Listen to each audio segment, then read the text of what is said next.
नमस्कार। अंतर्राष्ट्रीय महिला दिवस पर सभी महिलाओं को समर्पित मेरी एक कविता।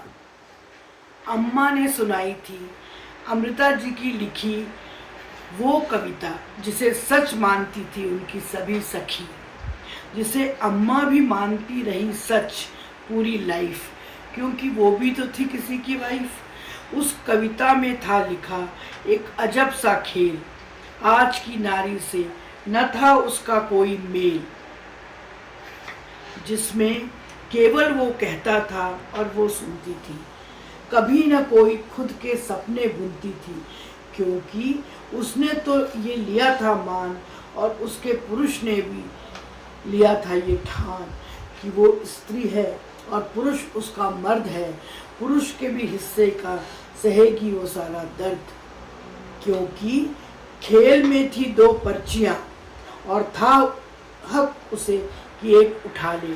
हर बार उसके पास पर्ची आती थी सुनो, और वो उठाता जिसमें लिखा था कहो।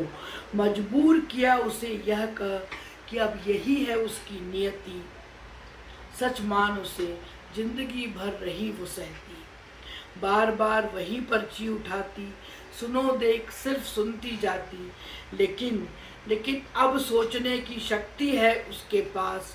ले लिया है निर्णय उसने खास, न वो लेगी किसी से आदेश, न वो सुनेगी किसी के उपदेश।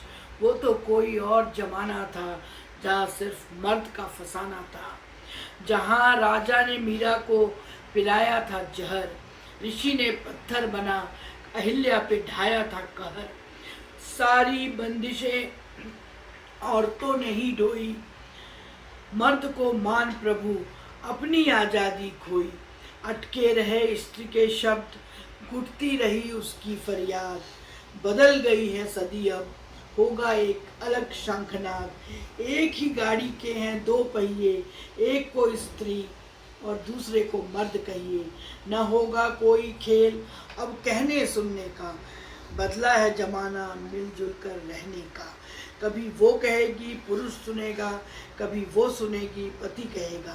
न केवल वो बल्कि सारी बेटियां खेलेंगी सपनों में अब अटखेलियां। रंग बिरंगे पंख लिए आसमान में उड़ान लगाएंगी, अपने सपने अपनी दुनिया ये खुद बनाएंगी। अपने कपड़ों के ये चुनेंगी रंग, इनकी आज़ादी कोई नहीं कर पाएगा भंग। हो सकता है कभी इनके लिए वो बनाए पराठे, और अपनी सुरक्षा के लिए ये सीखे कराटे। ना अटकेंगे उसके शब्द, ना वो करेगी फरियाद, बस जमाने को अब रखना है याद। हम समाज में बराबर का है हिस्सा, पति स्वामी पत्नी दासी नहीं चलेगा ये किस्सा। अपनी दुनिया हम खुद बनाएंगे, सपनों को पूरा कर खूब इठलाएंगे।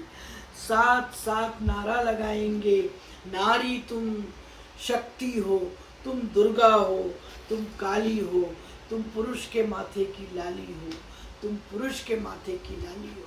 धन्यवाद।